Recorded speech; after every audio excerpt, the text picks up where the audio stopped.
இப்பொழுது நம்ம ஒரு ஜென் கதைய பத்தி பார்க்க போறோம். 2 துறவிகள் காட்டு வழியா பயணம் பண்றாங்க. அவங்க ஆத்த கடந்து அந்த பக்கம் ஒரு இலக்க அடையணும். ஆற்ற கடக்கிற இடத்துல ஒரு அழகிய இளம் பெண் நின்னுட்டு இருக்கா. ஆத்த கடக்க முடியாம. இந்த 2 துறவிகள்ல மூத்த துறவி அந்த இளம் பெண்ண தன் தோளில் சுமந்து சென்று மறுகரையில இறக்கி விடுறார். இளம் துறவியும் அந்த ஆத்த கடந்து வந்து இருவரும் அவங்க இலக்க நோக்கி பயணம் பண்றாங்க.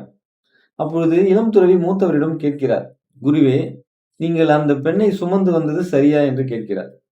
அதற்கு அந்த மூத்த துறவி சொல்றார், நான் சுமந்த அந்த பெண்ணை அங்கேயே இறக்கிவிட்டேன். ஆனால் நீதான் அவளை நினைத்து இன்னும் சுமந்து கொண்டிருக்கிறாய் என்று. எதுக்கு நம்ம இத சொல்றோம்னா, நம்ம வாழ்க்கையில நிறைய சோகமான, துன்பமான சம்பவங்கள்லாம் இறந்த காலத்துல நடந்திருக்கும். அதை ஏன் நம்ம போட்டு நெஞ்சில நினைச்சுக்கிட்டு, குழப்பிக்கிட்டு, நம்முடைய நிம்மதியும், ஆரோக்கியத்தையும் நாமளே கெடுத்துக்காம, நிகழ்காலத்துல நல்ல சிந்தனைகள நம்ம நினைவுல நிறுத்திக்கிட்டு, நிகழ்காலத்துல வாழ்வோம், நிம்மதியாக வாழ்வோம் என்று கூறி நிறைவு செய்கிறேன். நன்றி, வணக்கம்.